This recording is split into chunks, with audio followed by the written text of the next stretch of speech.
والسلام على أشرف الأنبياء والمرسلين وعلى آله وأصحابه أجمعين. أما بعد، أعوذ بالله من الشيطان الرجيم. بسم الله الرحمن الرحيم.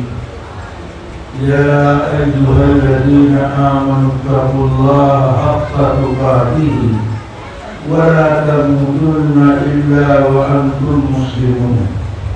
وقال الله تعالى: يا أيها الذين آمنوا اتقوا الله وكونوا مع الصالحين. حضرات علماء کرام، حاضرین مسجد، بزرگان محترم، اللہ تعالیٰ کی مہربانی، اس کا احسان و کرم ہے، آج کی اس تربیتی اصلاحی مجلس میں جو سالانہ ضابطے اصول کے مطابق سالانہ تربیتی مجلس کا انعقاد کیا گیا، خوشی کی بات یہ ہے کہ بذات خود خانقاہ امدادیہ بنارس کے سجادہ نشین ہمارے آپ کے شیخ مرشد حضرت مولانا سید احمد نصر صاحب بنارسی دامت برکاتہم بنفس حدیث تشریف فرما، حضرت کی قیادت اور حضرت کی سیادت اور ان کی رہنمائی میں آج کی تربیتی مجلس منعقد کی گئی۔ میں آپ کی خدمت میں دو تین باتیں اختصار کے ساتھ عرض کروں گا۔ شرط یہ ہے کہ آپ پوری توجہ اور دھیان کے ساتھ ہماری بات سماعت فرمائیں کہ میں کہنا کیا چاہتا ہوں۔ یہ تربیتی مجلس میں شرکت کرنے سے تین فائدہ ہوتا ہے۔ تربیتی مجلس میں شرکت کرنے سے تین طرح کا فائدہ ہوتا ہے۔ سب سے پہلا فائدہ یہ کہ دین کی مجلس میں اخلاص کے ساتھ شرکت کرنے کا موقع ملتا ہے۔ دوسرا فائدہ یہ ہے کہ ایک مسلمان کی دوسرے مسلمان سے دینی لحاظ سے ملاقات ہوتی ہے، خیر خیریت معلوم کرنے کا موقع ملتا ہے۔ اور تیسرا فائدہ یہ ہے کہ یہ خاص موضوع پر خاص قسم کی تربیتی باتیں ہمارے سامنے آتی ہیں، جس سے ہماری زندگی میں اصلاح کی صورت پیدا ہوتی ہے۔ اس لیے ان تربیتی مجالس کو عام جلسہ یا عام پروگرام تصور نہ کریں، بلکہ ان کا ایک خاص مقصد ہے کہ ہمارے اندر جو اخلاقی اعتبار سے خرابی، کمی، کوتاہی پائی جاتی ہے، اس کا علاج اور اس کے ازالہ اور اس کے امالہ کا کیا طریقہ ہونا چاہیے۔ دوسری بات یہ ہے کہ اللہ کی مہربانی سے ہم آپ ایسی شخصیت سے وابستہ ہیں جو حقیقت یہ ہے کہ کم لوگ اس طرح کے آپ کو نظر آئیں گے، کیونکہ مولانا نہیں ہے، ایک بات میں کہہ دیتا، مولانا سے ہمارا تعلق حقیقت یہ ہے من جانب اللہ صورت بنی اور اللہ کی طرف سے غیبی انتظام کیا، اللہ کی طرف سے غیبی انتظام۔ لاک ڈاؤن کے زمانے میں جب پورے ملک کا چلنے پھرنے کا سلسلہ بالکل ختم کر دیا گیا، تو میں بھی تقریباً 32 سال کے بعد دیوبند میں مقیم ہو گیا، ورنہ 32 سال تک ہمیں دیوبند میں مقیم ہونے کی نوبت نہیں آئی، مسلسل ایک کے بعد دیگرے سفر رہتا۔ جب لاک ڈاؤن کے زمانے میں مقیم بن گئے، دیوبند ہی میں 2-2.5 سال تک مسلسل تیار رہا، اسباب بڑھ گئے، تو میں نے خالی اوقات کو معمولات میں بالاہتمام داخل کرنے کا آخری فیصلہ کیا، اور ان معمولات کو 3 مہینے تک بہت پختگی کے ساتھ میں نے عمل شروع کیا، حتیٰ کہ بعض معمول میں نے اپنی گھر والی کو بھی شریک کیا اس لیے کہ اس وقت مسجد میں بھی جانے آنے پر پابندی تھی. جو ایک معمول یہ کہ اس نے بھی اسی برکت سے چندہ پورا کر لیا. پھر میں رمضان کے مہینے میں اس سوچ میں پڑا ہوا تھا کہ اپنا روحانی تعلق ہم کس سے قائم کریں. پورے ملک کے علماء پر میں نے نظر دوڑائی تو بعض شخصیات سامنے آئی، مگر کوئی نہ کوئی مانع اور رکاوٹ ان سے مربوط ہونے میں ہمیں ذاتی طور پر محسوس ہوا. اس لیے ہم نے اپنا ارادہ ترک کر دیا. عید کے بعد حضرت مولانا نے خود مجھے فون کیا.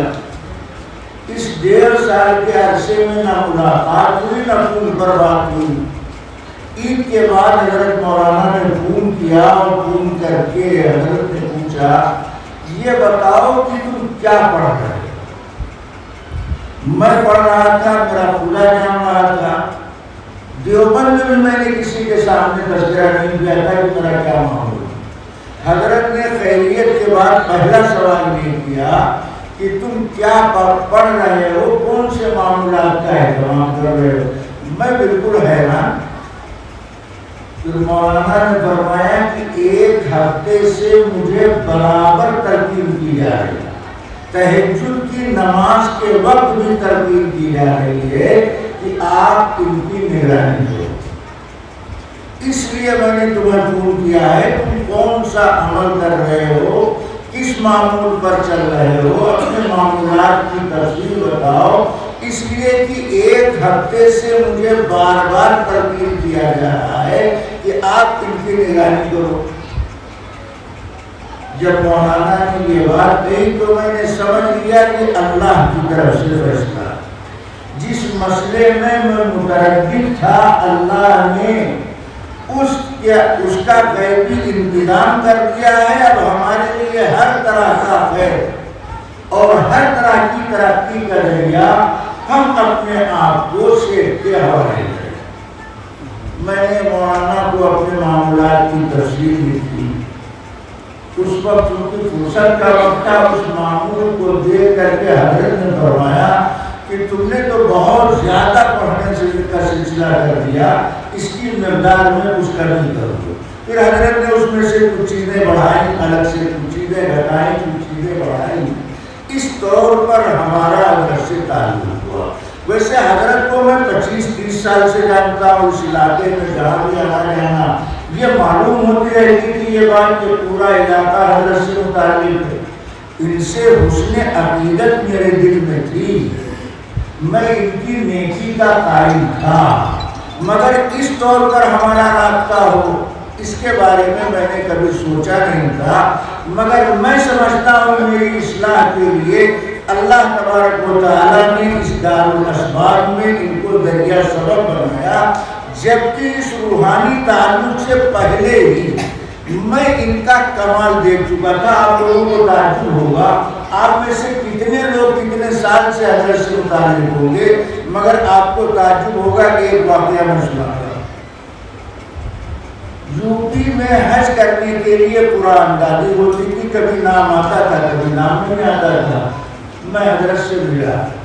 میں نے کہا حضرت میرا ارادہ حج میں جانے کا ہے، مگر یوپی میں حج کمیٹی سے جانے میں قرآن اندازی ہوتی ہے.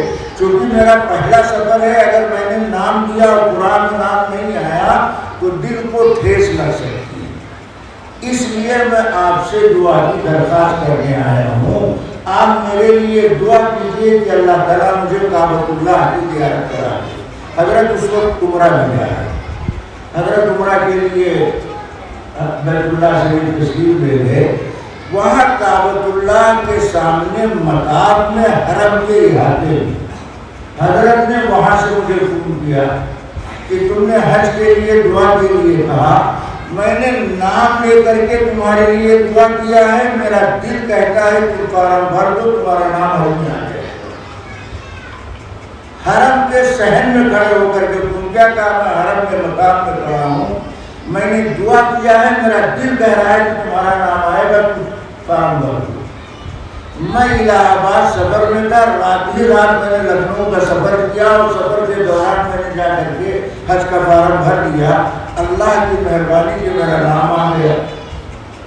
اللہ تعالیٰ نے اپنے نیک بندوں کے دل کو اتنا صاف شفاف آئینہ دار بنایا ہے کہ جب وہ اپنے اللہ سے کوئی بات تعلق کا واسطہ دے کر کے کرتے ہیں تو اللہ تبارک و تعالیٰ اسے قبول کر لیتے ہیں۔ یہ حضرت مولانا کی کرامت ہے جو میں آپ کے سامنے اشارتاً ذکر کر رہا ہوں۔ تعلق سے پہلے یہ چیز میں نے اپنے آپ سے دیکھی اور تعلق پیدا ہونے کا غیبی یہ ذریعہ میں نے آپ کو بتایا کہ مولانا نے خود فون کیا کہ مجھے تلقین کیا جا رہا ہے کہ ان کی نگرانی کرو کہ بتاؤ تم کیا عمل کر رہے ہو، کیا تمہارے معاملات ہیں۔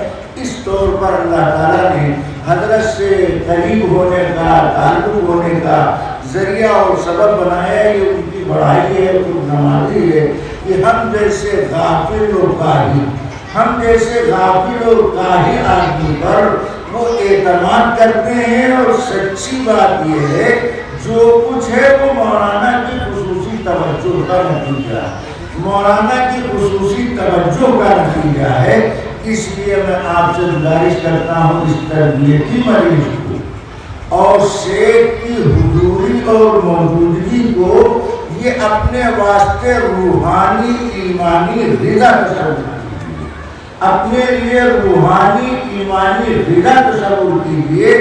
شیخ کی صحبت میں بیٹھنا اور شیخ کو متوجہ ہو کر دیکھنا اور دل کے کام سے شیخ کی بات سننا، یہ عقیدت مند کے لیے ترقی کا دینا۔ اور بعض لوگ موجود تو رہتے ہیں، بہت قریب میں بیٹھے دکھائی دیتے ہیں، مگر اس بیٹھنے کا جو مقصود اور مطلوب ہے اس پر دھیان نہیں دیتے تو برسات برس گزر جاتا ہے، عمر کا بڑا حصہ گزر جاتا ہے، مگر نفع جس طرح پہنچنا چاہیے اس طرح نہیں پہنچتا۔ اس لیے حضرت نے جو بات کہی ہے یہ تربیتی اصلاحی مجلس ہے۔ ہم میں سے ہر آدمی اصلاح کا محتاج ہے، ہم میں سے ہر آدمی تربیت کا طلبگار۔ اس لیے اب میں دو تین باتیں آپ سے ذکر کرتا ہوں قرآن کی اس آیت کے حوالے سے۔ پہلی بات تو یہ ہے، ایک ہے شریعت اور ایک ہے طریقہ۔ بعض لوگ یہ سمجھتے ہیں کہ شریعت اور ہے طریقت اور ہے، شریعت کا طریقت سے تعلق نہیں، طریقت کا شریعت سے تعلق نہیں۔ یہ سراپا جہالت ہے، حماقت ہے، قرآن اور حدیث کے علم کی صحیح معلومات نہ ہونے کا نتیجہ۔ یہ دونوں چیزیں ایک ہیں، شریعت اور طریقت۔ جو شریعت ہے وہ طریقت ہے، جو طریقت ہے وہ شریعت۔ اب شریعت کس کو کہتے ہیں اور طریقت کس کو کہتے ہیں؟ دھیان سے شریعت کہتے ہیں ظاہری فرائض کے اعمال کو بجا لانا، شریعت کہتے ہیں ظاہری فرائض کے اعمال کو بجا لانا، جیسے نماز پڑھنا، روزہ رکھنا، حج کرنا، زکات دینا۔ شریعت نے جو ظاہری طور پر ہم پر فرض کیا ہے اس کے بجا لانے کو شریعت پر عمل کرنا کہتے ہیں۔ اور طریقت کہتے ہیں باطنی طور پر جو ہم پر فرائض، جیسے ظاہری طور پر ہم پر فرائض ہیں ایسے باطنی طور پر بھی ہم پر فرائض ہیں۔ طریقت نام ہے باطنی فرائض کو بجا لانا۔ آپ کہیں گے مولانا آپ نے الفاظ کے تیز و خم سے اپنا دعویٰ ثابت کر دیا، دعوے کی دلیل کیا ہے؟ تو میں دعوے کی دلیل پیش کرتا ہوں۔ ظاہری طور پر ہمارے اسلام کی پہچان کے لیے اللہ نے ہمیں حکم دیا نماز پڑھو، روزہ رکھو، حج کرو، زکات، یہ ظاہری فرائض کے اعمال کہلاتے ہیں۔ اسی طرح اس اللہ نے ہم کو حکم دیا تکبر اختیار نہ کرو، حسد میں مبتلا نہ ہو، بد نظری اور بدگوئی میں اپنے کو گرفتار نہ کرو۔ تو جیسے ظاہر میں نماز کے وقت میں نماز پڑھنا پڑ ہے، ایسے اپنے دل کو تکبر کے ذرات سے پاک کرنا پڑتا ہے۔ جیسے روزہ رکھنا رمضان کے مہینے میں ضروری ہے، ایسے اپنے آپ کے ہر عمل میں اخلاص پیدا کرنا ہمارے اوپر فرض. تو نماز کے فرائض کا سیکھنا فرض. اسی طرح اخلاص اور اخلاق کے فرائض کو ادا کرنے کے لیے اس کا سیکھنا بھی فرض کہلائے گا. عمل آپ کتنا فرائض بجا لائیں، لیکن اگر اخلاص نہیں ہے، اخلاق درست نہیں ہے، تو فرائض اللہ تعالیٰ قبول کر لیں مگر اس کی نورانیت اور روحانیت آپ محفوظ نہیں کر سکتے ہیں. لہذا یہ بک بک کرنا کہ شریعت اور ہے، طریقہ اور ہے، یہ سراپا جہالت اور حماقت کی بات ہے. شریعت ظاہری فرائض کے بجا لانے کو کہا جاتا ہے اور طریقت باطنی فرائض کے بجا لانے کو کہا جاتا ہے. جیسے ظاہری فرائض کا بجا لانا ضروری ہے، ایسے باطنی فرائض کا بھی بجا لانا ضروری ہے. میں نے آپ کے سامنے قرآن کی 2 آیتیں پڑھی ہیں. دونوں آیتوں کے مضمون کا تعلق اہل ایمان سے. اللہ تعالیٰ پہلی آیت میں کہتے ہیں اے ایمان والو اللہ سے ڈرو جیسا اس سے ڈرنے کا حق ہے، اور نہ مرو مگر اسلام کی حالت میں. دوسری آیت میں اللہ تعالیٰ نے کہا ایمان والو اللہ سے ڈرو اور سچے لوگوں کے ساتھ رہو. اب دوسری آیت پر آپ دھیان دیں. اللہ کا ایمان والو اللہ سے ڈرو، تو اللہ سے ڈرنے کا مطلب کیا؟ اللہ سے ڈرنے کا مطلب یہ ہے کہ حرام چیز سے بچو. جو جتنا زیادہ حرام چیز سے بچے گا وہ اتنا ہی زیادہ اللہ سے ڈرنے والا ہے. اللہ سے ڈرنے کی پہچان یہ ہے کہ وہ آدمی حرام چیز سے بچنے کا اہتمام کرتا ہے. کہ حرام چیز سے بچو اور سچے لوگوں کے ساتھ رہو. یہ سچے لوگ کون ہیں؟ نبی کے زمانے میں نبی سب سے سچا انسان ہوتا ہے. نبی کے بعد نبی کے صحابہ سب سے سچے انسان. صحابہ تابعین تبع تابعین کے بعد قیامت تک سچے ایمان والے اللہ والے وہ سچوں کی جماعت کہلاتی ہے. اللہ کہتے ہیں اللہ سے ڈرو یعنی حرام چیز سے بچو اور سچے لوگوں کے ساتھ رہو.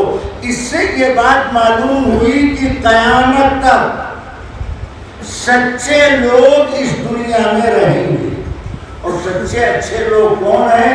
جو حرام چیز سے بچتے ہیں، جو اپنے آپ کو اللہ کی مرضی کے مطابق چلاتے ہیں، وہی لوگ سچے ہیں. آج جو لوگ خانقاہوں میں شیخ مشائخ کے پاس آتے جاتے ہیں تو جب اپنی آزاد مجلس میں بیٹھتے ہیں تو یہ کہتے ہیں پہلے زمانے کی طرح اب شیخ نہیں. کیا کہتے ہیں؟ پہلے زمانے کی طرح اب بزرگ نہیں. جنید بغدادی، فرید الدین عطار، نظام الدین اولیاء، خواجہ بغدادی، یہ وہ لوگ تھے کہ ہرے درخت کو گھوٹ کر کے دیکھ لیں تو درخت کے پتے سوکھ جائیں. اب وہ جیسے بزرگ دنیا میں نہیں. جو یہ بات کہتا ہے وہ اس قدر گمراہی میں مبتلا ہے کہ وہ اللہ کے اعلان کو جھٹلاتا. اللہ کہتے ہیں سچے ہمیشہ رہیں گے. اب سچوں کی پہچاننے کی تمہارے اندر طاقت ہونی چاہیے، اچھوں کو جاننے کی تمہارے اندر صلاحیت ہونی چاہیے. میں یہ مانتا ہوں زیادہ سچے لوگ اس طرح نہیں، مگر یہ سوچنا کہ اب سچے لوگ دنیا میں نہیں رہتے یہ سراپا جہالت ہے. اللہ کا دین باقی ہے اور اللہ کے سچے بندے دنیا میں نہ رہے تو اللہ کے بندوں کو یہ دین اب پہنچے گا کیسے؟ اس لیے اللہ تعالیٰ نے آیت میں کہا ایمان والو اللہ سے ڈرو، حرام چیز سے بچو اور سچے لوگوں کے ساتھ رہو. یہ اللہ والے، خانقاہوں میں بچنے والے، ذکر اللہ کا اہتمام کرنے والے، کثرت سے توبہ استغفار کی تلقین کرنے والے، یہ سچوں کی جماعت کہلاتی ہے، یہ اچھوں کی جماعت کہلاتی ہے.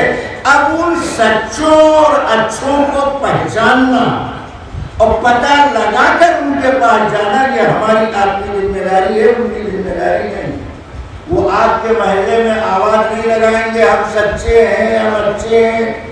ان اچھے سچے لوگوں کا پتہ لگانا یہ ہماری ذمہ داری ہے۔